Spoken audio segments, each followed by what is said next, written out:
À Rimouski, la Sûreté du Québec qui nage toujours en plein mystère, plus de 48 heures après une sauvage agression qui est survenue en plein centre-ville. Gilles, les policiers qui demandent d'ailleurs l'aide du public pour retrouver les agresseurs.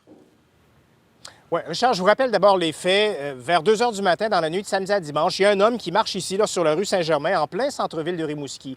Il y a un véhicule qui s'approche, 5 individus en sortent et interpellent l'homme là, pour des raisons qu'on ignore toujours. Ils le prennent ensuite en chasse, à pied, et jusqu'à cet endroit derrière moi, le parc des anciens combattants, quelques mètres plus loin. Il le rattrape à cet endroit et c'est là que l'agression survient.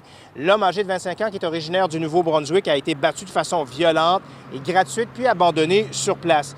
Il a été gravement blessé, a même dû être transféré dans un centre hospitalier de la région de Québec, là, spécialisé pour des grands traumatisés. Pendant un certain temps, on a même craint pour sa vie, mais maintenant, on nous dit que son état est jugé stable.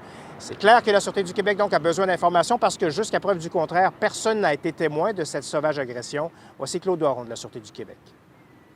C'est certain qu'il y a des gens qui ont été témoins de quelque chose. Alors, on a besoin de l'aide de ces gens-là. On veut que ces gens-là nous appellent pour nous donner des informations sur ce qu'ils ont vu ou sur ce qu'ils ont entendu en rapport avec cette agression-là. Bien, ce qu'on sait pour les véhicules, on parle ici d'un petit véhicule de couleur blanc, 4 portes, une petite berline. Là, on n'a pas de marque précise, là, mais ça serait le véhicule là, qui aurait été utilisé là, par les 5 suspects. Bien, la victime qui va être rencontrée par nos enquêteurs lorsque ce sera possible de le faire. Parce que présentement, cette personne-là, la victime en fait, est dans un coma, dans un hôpital de Québec.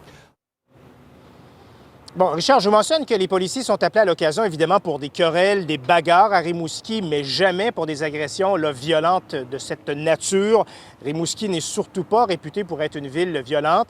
Et même là, si actuellement, évidemment, on est au cœur de la saison touristique, il y a beaucoup de touristes en ville, beaucoup de va-et-vient.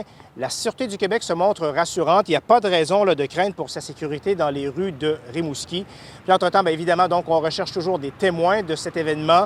Toute information peut être transmise à la Sûreté du Québec au 1-800-659-4264.